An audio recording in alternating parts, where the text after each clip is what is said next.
मीना त्रिपाठी जी। राधे राधे महाराज जी। महाराज जी आपके चरणों में कोटि कोटि प्रणाम। महाराज जी जब से ये मनुष्य शरीर मिला है तब से ईश्वर में सदैव आस्था बनी रही, परंतु इस जीवन में बहुत सारे दुख आए महाराज जी, और पति भी छोड़ के चले गए। दुख दुखालय में रह के दुख, नाली के किनारे रहे दुर्गंध ना आवे, बोले बहुत दुर्गंध, नाली के किनारे रहे तो दुर्गंध आएगी ना, इसका नाम क्या है? दुखालय। बोले बहुत लोग हमारे परिवार के मर गए तो नाम क्या है? मृत्यु लोक नाम है, इसका नाम मृत्यु लोक है, इसका नाम भगवान ने दुखालय रखा है। तो अब आए हो दुख की बाजार में तो दुख ही तो मिलेगा। सुख का भ्रम है, केवल दुख है, सुख का रूप लेकर के दुख आता है। ऐसे गले लगोगे क्या? दुख को गले कोई लगाता है? जब सुख की लेवल में दुख आता है और गले लगाते हैं, जब परिणाम में पता चलता है दुख, तो लगता है यार ये भी दुख था ये भी दुख था, सब दुख था। तो दुख वाली तो बातें ही छोड़ो, कुछ दुख है नहीं है। क्या दुख है? सबसे बड़ा दुख है कि हमारी श्वास बेकार जा रही, नाम नहीं जप पा रहे, इसके लिए रो। और क्या दुख है? अरे जी रहे हो, खा रहे हो, पी रहे हो, ऑक्सीजन ले रहे हो। अभी ठाकुर ऑक्सीजन बंद कर दे तो सिलेंडर रखा मिलेगा बगल में, नहीं सूंघना मुश्किल हो जाएगा, श्वास लेना वो तो कृपा ही की है ना। हर तरह से तुम्हें वो यहाँ की सुविधा दी है, लेकिन सब है दुख में। यहाँ की हर सुविधा दुख में है, पहले समझ लो। ऊपर लगी मेले की लेवल सुख की, लेकिन है दुख में। अब यहाँ एक काम करने के लिए हम केवल आए, हर श्वास राधा राधा राधा। ये नहीं है तो भारी दुख है, कहे हनुमंत विपत्ति प्रभु सोई, जो तो सुमिरन भजन। और उसकी तो वार्ता ही नहीं है, बहुत दुख पाए तो भैया है ही यही दुकाल में दुख। अब पुस्तकालय में जाओ, बोले आधा किलो जरा दूध वाली बर्फी देना, तो लोग तुम्हारी तरफ देखेंगे कि नहीं देखेंगे? ए पढ़े लिखे हो? बोले हाँ। तो बोले लिखा क्या लेबिल में? पुस्तकालय मांग क्या रहे हो? जाओ भैया मिष्ठान भंडार में जाओ। ऐसे ही भगवान ने लेबिल लगा दी है, दुखालयम अशाश्वतम। मांग क्या रहे हो? सुख। तो हंसने की बात है, दुखालय में जन्म लिया तुम सुख चाहते हो? हाँ एक उपाय है, जिन्होंने इसको दुखालय बनाया अगर उनका भजन करोगे तो ये भी सुखमय हो जाएगा, ये भी तुम्हारे लिए सुखमय, दसों दिशाएं सुखमय हो जाएंगी।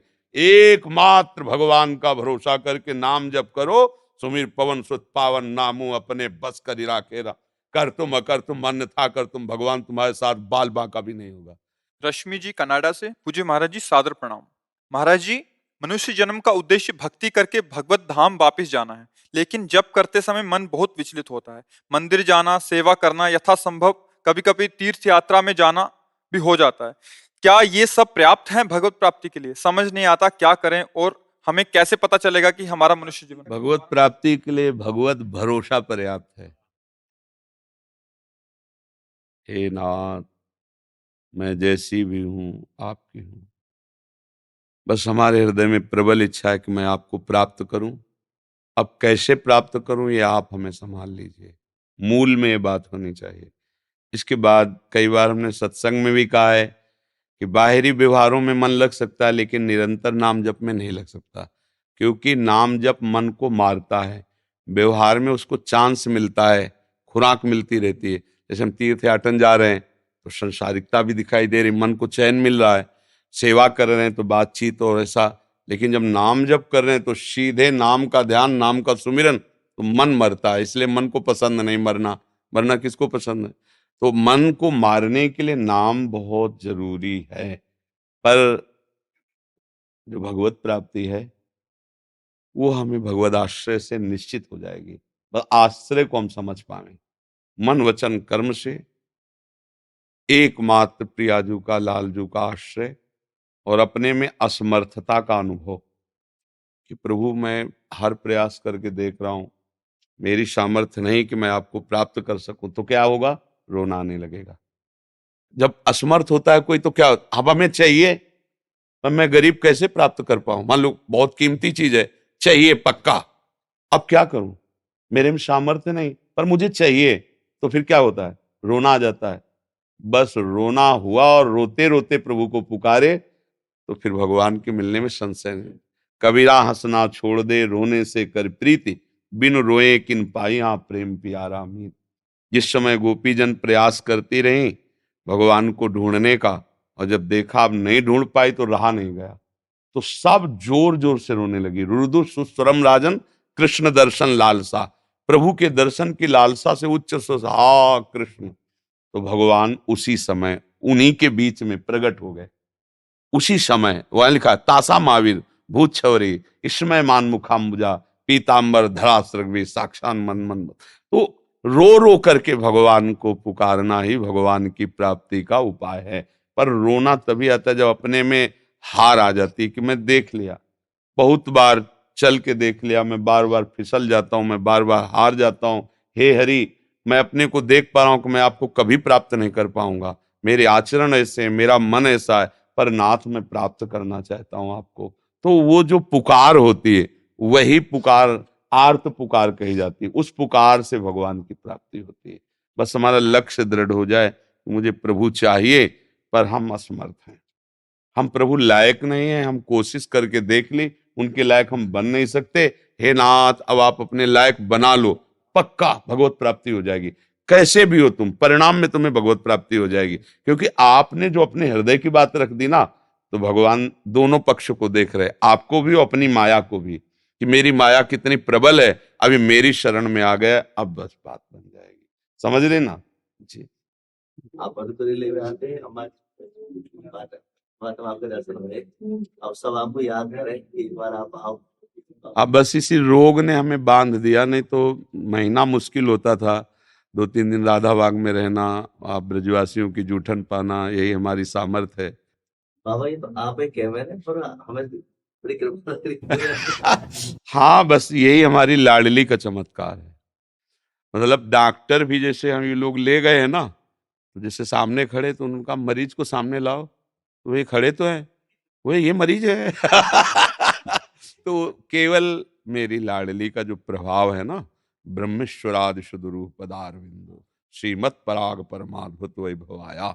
स्वामिनी का वैभव उनके निजजन ही जानते हैं, नहीं तो लालजू का ही सब वैभव जानते हैं। और जहां लालजू अपना वैभव भूलकर स्वामिनी के सामने मांगत लाल लाडिलो नागर, जहां कृपा की याचना अखिल कोटि ब्रह्मांडों का ईश्वर करता है, किसी का माथा कैसे समझ पाएगा। जहां अखिल कोटि ब्रह्मांडों का ईश्वर भी पीकदानी लिए खड़ा है, वहां तो वो हमारी महाराली जो है, हमारे कर्म ने, पूर्व कर्म ने तो हमें नष्ट कर दिया, मतलब खत्म। अब हमारी लाडली से हम जो चल रहे हैं ना, हमारी बैटरी लाडली है। उन्हीं से अब चल रहे। अब जैसे 1 बजे से चल रहा है, रात्रि के 1 बजे अपनी दिनचर्या करके निकल के 2:30 बजे यहाँ के यहाँ सब चल रहा है, रात्रि से चलता है। हाँ, 4:15 बजे तो सत्संग प्रारंभ हो जाता है, उसके पहले खूब नाम कीर्तन राधा नाम का, ऐसे। ये हमारी सामर्थ्य नहीं है, स्वस्थ पुरुष की सामर्थ्य नहीं है। 3 घंटे कोई लेटे और नींद ना आवे, और फिर इसके बाद जगकर दिनचर्या होती रहे, तो शरीर में पीड़ा हो, चलने फिरने की सामर्थ्य, कोई दिन ऐसा नहीं जिस दिन उल्टी का वो आवेश, क्योंकि किडनी खराब है, पग पग पे कष्ट, लेकिन पग पग पे दुलार लाडली का, उसी दुलार से हम तो इसीलिए तो हम सबको कहते हैं, अरे राधा राधा बोलो, लाडली से आंख मिलाओ, क्या रह जाएगा तुम्हें, जो चाहिए वो मिल जाएगा। साक्षात महारानी जो बैठी हैं, हमारे पूरे संपूर्ण ब्रज मंडल की अधिष्ठात्री स्वामिनी, अखिल कोटि ब्रह्मांडों के ईश्वर की भी ईश्वरी, तुम्हारी समझ में नहीं आ रहा। राधा राधा बोलो, श्री जी से आंख मिलाओ लाडली, और ऐसी करुणामयी सरकार, साफ ज्ञान विज्ञान झाड़ू लगाने योग्य हो जाता है इनकी कृपा के आगे। ने कहूं न रिस कहूं, भूली हूं न होत सकी, रहे तो प्रसन्न सदा। हमारी स्वामिनी जो कभी नाराज ही नहीं कि बहुत दुष्ट है, मेरी बात ही नहीं मानता, हर बार गलती करता रहता है। ने कहूं न रिस कहूं, भूली हूं, कभी स्वामिनी जो अपराधी नहीं मानती है। अवगुण करे समुद्र सम, गणत ना अपनो जान, और राई के सम भजन को मानत मेरु समान। हमारी स्वामिनी जी जो है ना, अगर समुद्र के समान अपराध बन जाए, तो लालजू से कहते मेरा है, फिर भी तुम इसे अपराधी मान। बोले नहीं जी नहीं, बिल्कुल अपराधी नहीं। अलुल्लिख्यालंताल तदपराधान मधुपतिर महाप्रेमाविष्टम, तो परम देयम विंशति तवैकम श्री राधे गृणति ही नामामृत रसम। बोला राधा, तो श्री जी ने ऐसे देखा तो लाल जी ने पूरा रजिस्टर फाड़ दिया, उसका जो जन्म जन्मांतर रोका था वो अनुलिख्या, आगे लिखेंगे नहीं अपराध, क्योंकि महारानी जी का नाम लिया है और महारानी जी का ये जन है। लालजू भी डरपते हैं, हाँ, जिससे लालजू डरपते हैं वो केवल महारानी जो है, उनकी भ्रकुट टेढ़ी हो जाए महारानी जी की, तो सखियों के चरण छूने लगते हैं कि मना दो। मान धारण कर लिए लाडली जू, नहीं तो लालजू ऐसे कि अगर भ्रकुट तान ले तो काल भी थर्रा उठे। वो महान ईश्वरों के भी ईश्वर, लेकिन हमें ऐसा दरबार मिल गया जो जन्म जन्मांतर की तपस्या से भी नहीं मिल सकता। मेरी लाडली जू ने अपना बना लिया। बस हम ये कहते भटकते काहे को यार, तुम्हें किसी के आगे हाथ जोड़ने की जरूरत नहीं, किसी के चमत्कार की जरूरत नहीं, बस राधा राधा बोलो, देखो क्या नहीं हो। पर इसमें बोलना पड़ता है ना, उनको लगता है कि 100-200 रुपया दे के कोई जंतुर बांध दे जो इसीलिए भटकना है। जो ये लोगों का भटकना है ना, हम कह रहे हैं अगाध करुणा सिंधु कामधेनु स्वरूपा चिंतामणि स्वरूपा हमारी लाडली, तुम करके तो देखो। राधा राधा राधा राधा। बाबा बरसाने वाले ने प्रश्न किया कि हमारी तरफ से पूछे हुआ बात है कि बरसानो याद ना आवे। आप सही पूछो तो हमारे सामने लाडली लाल की छवि विराजमान है, और जितने बरसाने की माला आती है ना श्री जी की, वो सब सिराने रखी है। याद तो उसकी की जाती है जिसको भूला जाता है, वो तो क्षमा गई है। बाबा बहुत याद करें सब ब्रजवासी। हाँ, हमें पता है उन्हीं के बल से हम जीवित है, उन्हीं के बल से जीवित। ये जो आप लोग ऐसे कर देते हो ना, बाबा स्वस्थ हो ना, वो सबको समझ में नहीं आता, वो मुझे समझ में आता है कि जिन हाथों से आप लाडली का श्रृंगार करते हो, उन्हीं हाथों से जब ऐसे करते हो ना, तो हमें सब कुछ प्राप्त हो जाता है। दीपक सिंधवानी जी मुंबई से। जय श्री हरिवंश महाराज जी, आपके चरणों में कोटि कोटि प्रणाम। महाराज जी, मैंने मेरे सदगुरुदेव भगवान से मंत्र दीक्षा जब प्राप्त की, उस समय साधन भजन में काफी उत्साह रहता था। काफी वर्षों तक उनके सानिध्य में रहकर सेवा साधना का सौभाग्य मिला। कुछ समय पूर्व जब मेरी उन्नति हेतु कुछ डांट फटकार गुरुदेव ने की, तो मैं उसे पचा ना पाया, सत्संग से विमुख हो गया और धीरे धीरे अकेले रहने के कारण निराशा में आ गया। अनजाने में कुछ शास्त्र विरुद्ध आचरण भी हो गए। उन्होंने कई बार संकेत में भी समझाया, बट मैं समझ नहीं पाया। महाराज जी, मेरा मार्ग बात ये होती कि परमार्थ में सबसे ज्यादा नाश करने वाला जो शत्रु है वो अहंकार है। हमारे प्रभु हमारे गुरुदेव जब देखते हैं कि इसके अहंकार पर कोई फर्क नहीं पड़ रहा, तो अहंकार को कुचलना चाहते हैं। जब वो अहंकार के कुचलने का ऑपरेशन करना चाहते हैं, तभी थिएटर से भाग जाता है मरीज, मरीजे भाग जाता है। क्योंकि अहंकार संसर्ति मूल शूल प्रदनाना सकल शोकदायक अभिमाना। तो हम जीवत्व अभिमान में, देहाभिमान में जो हम गुरुजनों की शरण लेते हैं, और जहां वो तुम्हारे अभिमान पर ऑपरेशन करना शुरू करते हैं, तहां भाग पड़ता है उपासक। अगर भागे ना, वो वहीं रुक जाए, तो जीवन मुक्त बना के छोड़ते हैं महापुरुष। वो अहंकार हम बचाए रखते हैं। हमने तो कोई गलती नहीं की, फिर डांटा क्यों? तो सोचना चाहिए ना, भगवत प्रेमी है महात्मा, फिर डांटे क्यों? मतलब कोई ना कोई तो आंतरिक राज से हम जानने, हमें और डटना चाहिए। वो जब दुत्कारे तो हमें और नजदीक होना चाहिए कि कोई है बात। जब वो बुला रहे हैं, दुलार कर रहे हैं, तब तो लग रहा है कि हमारे गुरुदेव हों। जब वो भगा रहे हैं कि आज के बाद गेट में ना घुसना, तो ठीक है महाराज, हम गेटे में बैठे मिलेंगे, जब आप निकलोगे तब हम मिलेंगे, हमारे पास दूसरा ठौर नहीं, तो काम बन जाए। एक प्रसंग में संदीपनी जी जब अपने गुरु जी के पास रहते थे, तो बहुत से शिष्य थे, उन्होंने प्राण समर्पित करने का भाव दिखाया। संदीपनी जी ने गुरुदेव की श्रीअंग सेवा से धैर्य प्राप्त किया था। एक कहना कि मैं आपका हूं, और एक होना अंदर से, इसमें अंतराय होता है। कहने वाला फेल हो सकता है, होने वाला नहीं। अब उन्होंने अपने को पागल साबित कर दिया, संदीपनी जी के गुरु जी ने। लघुशंका हाथ में लेके ऐसे फेंकना, थूकना, ईंट मारना, ऐसे भागना शुरू हुआ। सब भाग गए। कुछ समय बाद स्वस्थता की लीला की कि अब मैं स्वस्थ हो गया हूं। तब देखा कोई नहीं। संदीपनी जी से पूछा, तुम क्यों नहीं भागे? तो उनका गुरुजी, आपको फिर स्नान कौन कराता, भिक्षा मांग के कौन लाता, आपको पवाता, तो हमने तुम्हारे साथ गलत व्यवहार नहीं किया। बोले प्रभु, गलत व्यवहार तो तब हो जब दूसरा कोई हो। ये तन ये मन प्राण आपको समर्पित हैं। आप चाहे इन्हें मारो, चाहे पीटो, चाहे दुलार करो, चाहे गोद में बैठा लो, चाहे हमें आप नाली में बैठने के लिए कह दो, ये तो आपको हमने दे दिया है।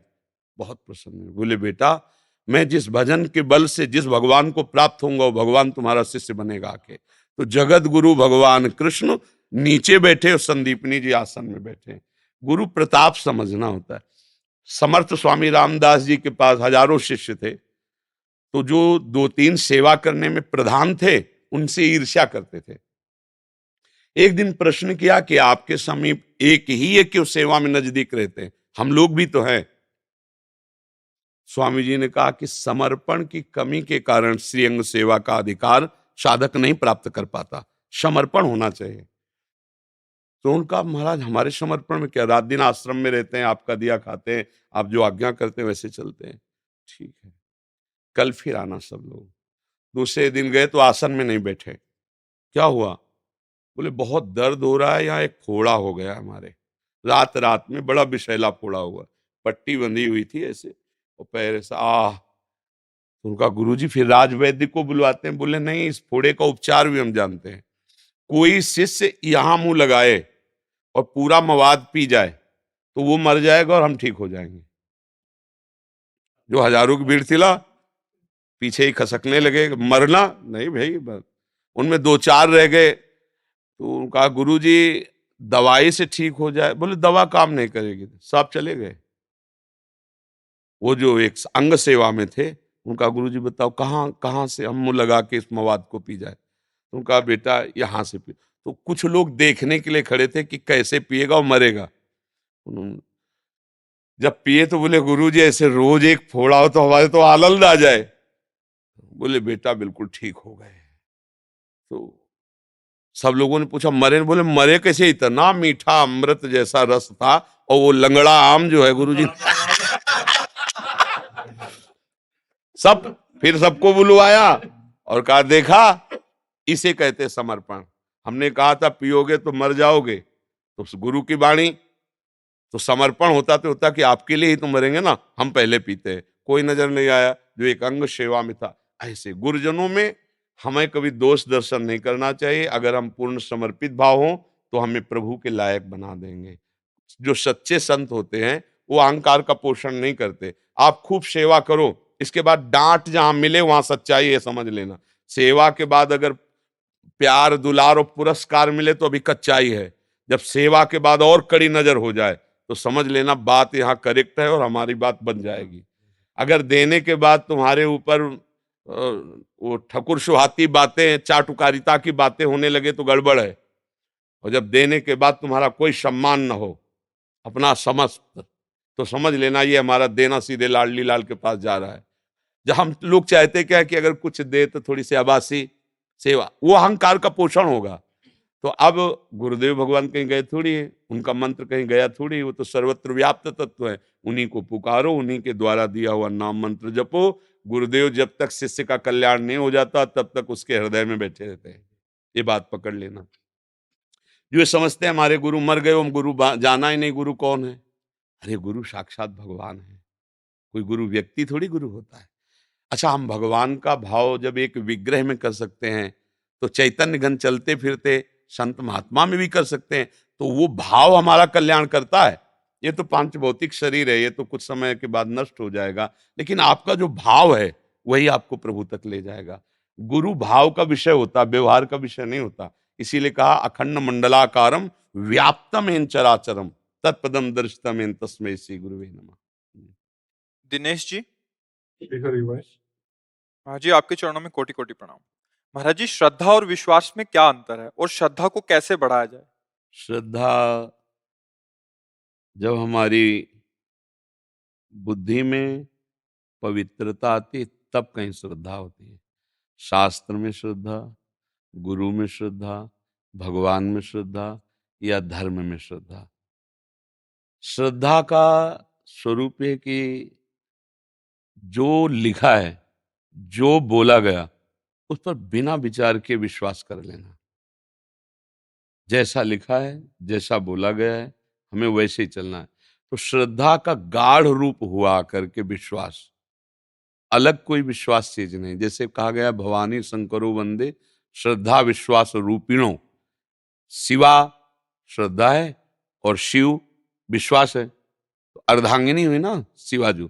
तो मतलब श्रद्धा का ही अंग विश्वास है, शिव का ही अंग शिवा है। मतलब विश्वास कोई अलग वस्तु नहीं है, श्रद्धा और विश्वास एक ही वस्तु है। पर श्रद्धा का जब गाढ़ रूप होता है तो वो विश्वास में परिणित हो जाता है। जैसे हम श्रद्धा की चलो चलते हैं संत दर्शन के लिए, अब यहां आए और आपका भाव बढ़ा और बात से हृदय शीतल हुआ तो आपको विश्वास होने लगा कि जो मेरी श्रद्धा थी वो ठीक है। अब ये विश्वास जब गाढ़ रूप होगा तो ये भाव रूप रख लेगा। मेरे प्रभु हैं, मेरे गुरुदेव हैं, मेरे इष्टहीन के रूप में बोल रहे हैं। अब भाव जब आया तो प्रेम हो जाएगा। अब इनके बिना जिया नहीं जाता। तो बिन विश्वास भगत नहीं, ते बिन द्रवहि न राम, राम कृपा बिनु सपने जीव न ला विश्राम। तो विश्वास बिनु जाने न होय प्रतीति, बिनु प्रतीत होय नहीं प्रीति। प्रतीत माने होता विश्वास। श्रद्धा करके हम आए हो, हमारी श्रद्धा पुष्ट हो गई। श्रद्धा नष्ट भी तो हो सकती है कि हम श्रद्धा करके आए थे पर अश्रद्धा भी हो सकती है, लेकिन विश्वास हो गया तो अब श्रद्धा बिगड़ने वाली नहीं है। भाव आ गया तो अब विश्वास अटल हो गया। प्रेम हो गया तो अब भाव ने रूप धारण कर लिया, मेरे इष्ट देव, मेरे गुरुदेव। श्रद्धा बहुत हल्की भी होती है, कपूर की तरह उड़ भी सकती है, एक क्षण में उड़ सकती है। कुसंग मिल जाए तो अभी श्रद्धा की धज्जियां उड़ जाएंगी, लेकिन विश्वास आ गया है तो जल्दी कोई श्रद्धा को मिटा नहीं सकता है। और भाव आ गया है तो विश्वास अटल हो गया है। प्रेम आ गया है तो भाव ने रूप धारण कर लिया। बोले सख्य भाव, दास्य भाव, गोपी भाव रूप धारण कर लिया, अब ये अटल हो गया। आप समझ रहे ना? श्रद्धा यथावत वचनों पर पूरा हमारा भाव है। ये संत हैं जो बोल रहे हैं, शास्त्र प्रमाणित, हमारे मंगल के लिए। आप भाव करके आए हो, अभी नहीं जानते। आप जैसे जैसे जानोगे वैसे वैसे विश्वास दृढ़ होता जाएगा। तो श्रद्धा का ही फल हुआ विश्वास, विश्वास का फल हुआ भाव, भाव का फल हुआ प्रेम, और प्रेम का कोई फल नहीं होता। प्रेम तो फल का रस है, प्रेम ही सर्वोपरि है। समझ पाए आप? भगवान ने गीता जी में भी कहा है, श्रद्धावान लभते ज्ञानम तत्परा संयतेन्द्रिया, ज्ञानम लब्ध्वा परम शांति मचिरेणाधिगत। जो श्रद्धा करता है वही ज्ञान प्राप्त करता है, जो ज्ञान प्राप्त करता है वही जितेंद्रिय होता है, जो जितेंद्रिय होता है वही बोधवान होता है। दूसरा जो ज्ञान शब्द है वो बोध का है, और जो बोध को प्राप्त होता है वही परम शांति को प्राप्त होता है। मूल श्रद्धा ही है, पर श्रद्धा विश्वास में बदल जाए। प्रायः श्रद्धा बदलती रहती है। पहले हमारी उन पर श्रद्धा थी, अब नहीं है, बदलती रहती ना। और विश्वास, तुम कुछ भी कहो, मुझे दृढ़ विश्वास है क्योंकि मैंने देखा है, मैंने सुना है, मैंने अनुभव किया है। फिर भाव, अब विश्वास की उसमें शपथ देने की जरूरत नहीं, अब तो भाव, मेरे प्रभु हैं, तेरे कहने सुनने से कुछ नहीं होता, मेरे प्रभु। अब विश्वास भाव में बदल गया, परम शांति। अब वहां कोई संशय की गुंजाइश नहीं रह गई। तो इसीलिए कहा कि याभ्याम बिना न पश्यन्ति, जिसके बिना आप नहीं देख सकते, श्रद्धा और विश्वास के बिना। है तो सर्वत्र, पर श्रद्धा और विश्वास से ही उसे देख सकते हैं। मल्लिका जी, महाराज जी, हमारी गुरु जिन्होंने हमें अध्यात्म मार्ग में लगाया, उनका शरीर 1.5 साल पहले शांत हो गया। हमें अब कौन मार्ग आगे का दिखाएगा? वही जो गुरु ने बताया। गुरु का शरीर चला गया तो गुरु चले गए क्या? गुरु तो तत्व होता है ना, शरीर थोड़ी गुरु होता है। शरीर तो आज है, कल नष्ट हो जाएगा। गुरु ने जो नाम दिया, जो मार्ग दिया, वो सत्य, उसी पे चलो, मिल जाएंगे। अरे रामकृष्ण हरि कुछ तो बोला है ना गुरु ने, पकड़ लो, वही बात, पार हो जाओगे। गुरु बदलने से क्या है? मान लो गुरु बदला हो, हार्ट अटैक हो गया उनका भी, तो फिर कितने बदलो? क्योंकि शरीर तो लाश वाला है ना। गुरु की निष्ठा पकड़ो। गुरु ने जो मंत्र दिया, उपासना दी, फिर उसमें शब्द नहीं आना चाहिए मेरे गुरु नहीं। नहीं, मेरे गुरु हर समय मेरे साथ हैं, मेरे पास हैं। उनका मंत्र, उनका नाम, उनकी कृपा, उनका रूप देखो ध्यान धर के, तो वही गुरुदेव तुम्हारे मानस पटल पे विराजमान है। बस दूरी बर्दाश्त नहीं, गुरु तो हमारे यहाँ बैठे हैं, यहाँ बैठे हैं। वही हमारा जीवन, वही हमारे प्राण है। फिर गुरुदेव मर कैसे गए? गुरु मरण धर्मा थोड़ी होते हैं। गुरु तो हमको अमृत पद में बैठालते हैं, तो स्वयं मरण धर्मा कैसे हो सकते हैं? पर हम लोग क्या थोड़ा सीमित विचार वाले, इसलिए घबरा जाते हैं। अन्नू जी, राधा राधा श्री हरिवंश। महाराज जी, आपके चरणों में कोटि कोटि प्रणाम। महाराज जी, जब भगवान का आश्रय लेते हैं तो प्रयास का क्या महत्व रहता है? प्रयास का, जिसे कहा आप भगवान के आश्रित हो, अब आपको ये नहीं करना चाहिए और ये करना चाहिए। आश्रय का स्वरूप होता है ना, जिसे भगवत मार्ग में चल रहे हो, अब आपको ये नहीं करना चाहिए, तो आपका मन कहेगा कि ये करना है, पर आपको प्रयास पूर्वक उसे रोकना है। ये नहीं छोड़ देना कि जो मन कह रहा कर रहे हैं, भगवान की इच्छा होगी तो बचा लेंगे। नहीं बचाएंगे, लिख लो, नहीं बचाएंगे। वो तब बचाएंगे जब आप प्रयास करते हुए अब हार रहे हो, तो वो बचा लेंगे। आपने प्रयास ही नहीं किया। अगर प्रयास रहित, तो फिर असत आचरण बिल्कुल नहीं होना चाहिए। तो तुम भजन का भी प्रयास न करो, तुम्हें भगवत प्राप्ति हो जाएगी, पर ऐसा नहीं है। आप भजन के लिए कह सकते हो कि मेरे से नहीं होता, पर गलत जगह समय व्यतीत करने के लिए आप नहीं कह सकते ऐसा। बोले भजन तो नहीं होता और सब प्रपंच होता है, तब अब तुम्हारे प्रयास का जो गलत जगह प्रयोग हो रहा है ऊर्जा शक्ति का, उसका गुरुजनों ने आदेश किया, आप ये पाठ करो, आप ये नाम जप करो, आप ये सेवा करो, आप ऐसा व्यवहार करो, आप ऐसे आचरण करो। तो गुरु के आश्रय से भगवद आश्रय पुष्ट होता है और भगवद आश्रय से आचरण पवित्र होते हैं, और आचरण की पवित्रता ही प्रमाणित है कि आप भगवान के हो। अगर आपके आचरण गंदे हैं, फिर आप मतलब राम और रावण में क्या अंतर है? तत्व में। जो राम जी हैं वही रावण जी हैं। तत्व में एक ही तत्व सर्वत्र है ना, जो सब में रमा है वही राम है ना। तो जो राम जी विराजमान हैं वही रावण जी हैं।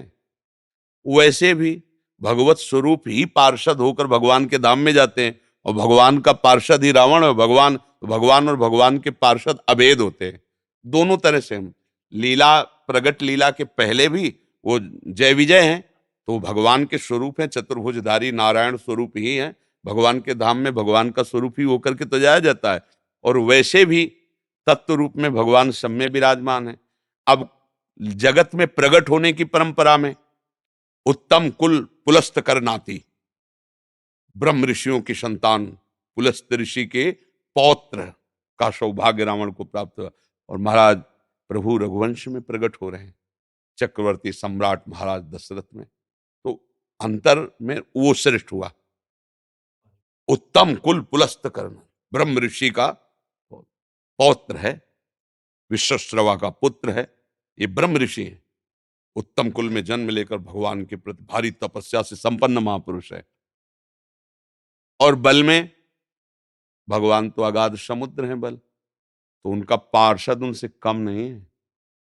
क्योंकि भाई खेल खेलने के लिए बराबर जोड़ होना चाहिए, नहीं तो सबको ही कहेगा कि एक तो महान हो एक मच्छर, यार क्या युद्ध। इतना भी कम नहीं है भगवान से, क्योंकि भगवान के वो समान ही होकर भगवान के धाम में रह सकता है। तो भगवान के समान बल से युक्त है। चलत दशानन ढोलत अवनि, भगवान चलते हैं तो पृथ्वी नहीं कांपती, लेकिन वो चलता है तो पृथ्वी कांपती है। इसलिए पृथ्वी नहीं कांपती कि प्यार से भगवान चलते, वो चलता है तो रोज से आतंक से चलता है। जहां ऐसे भुजा ठोक देता दिक्पाल भी कांपते हैं। तो रावण पूज्य नहीं हुआ, अगर ऐसे देखो तो रावण पूज्य नहीं हुआ, राम जी पूज्य हुए, क्योंकि राम चरित्र है। रावण का कोई चरित्र ही नहीं, वो चरित्रहीन है। बात है ना, सब कुछ परफेक्ट है पर वो चरित्रहीन है, और महाराज का सब कुछ परफेक्ट होते हुए चरित्र पावन है। भगवान श्री राम का चरित्र निष्कलंक, पूर्ण मर्यादा पुरुषोत्तम, इसलिए भगवान उसमें भी है। अच्छा, उसी ग्रंथ में चरित्र लिखा हुआ है।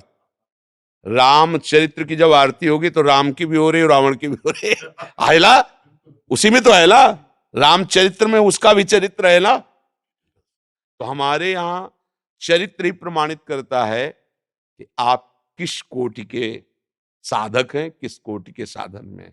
क्या प्रश्न था? प्रयास। हाँ, तो प्रयास, आपका प्रयास करना ही है। जब आप इस स्थिति में पहुंच जाएंगे कि आपका अहंकार भगवत समर्पित हो गया, तब दोषों की कोई गुंजाइश ही नहीं रहती। इसलिए अब वो ही अनुभव करता है कि मैं कुछ कर नहीं रहा, प्रभु मेरे से करा रहे हैं। जब प्रभु करा रहे हैं तो असद आचरण नहीं हो सकता, क्योंकि असद आचरण अहंकार से, भोग बुद्धि से होता है। प्रभु जो कराएंगे तो वो योग बुद्धि से होगा, सबके मंगल के लिए होगा। इसीलिए जो महात्मा हुए हैं उनके लिए लिखा, साधुते होए न कारज हानि। कभी किसी का मंगल हुआ हो आज तक सच्चे संत से? नाटक बात अलग है, सच्चे संत से किसी का मंगल कदापि नहीं हो सकता है। तो जो हमारे अंदर ऊर्जा शक्ति है उसको हमें प्रयास करके सतमार्ग में लगाना है, जितनी है। इसके बाद की बात जिनके हम आश्रय में वो संभाल लेंगे। हम अपनी ताकत से प्रभु तक नहीं पहुंच सकते, पर हमें ताकत लगानी है। जैसे दलदल में फंसे हैं, हम अपनी ताकत से नहीं निकल सकते, पर हमें ताकत विपरीत नहीं लगानी है, हमें पॉजिटिव लगानी। निकालने वाला निकाल रहा है तो हम भी निकलने की चेष्टा करें। तो ऊर्जा शक्ति अगर आप पॉजिटिव नहीं लगाओगे तो निगेटिव में जाएगी, नकारात्मक निषेध में जाएगी।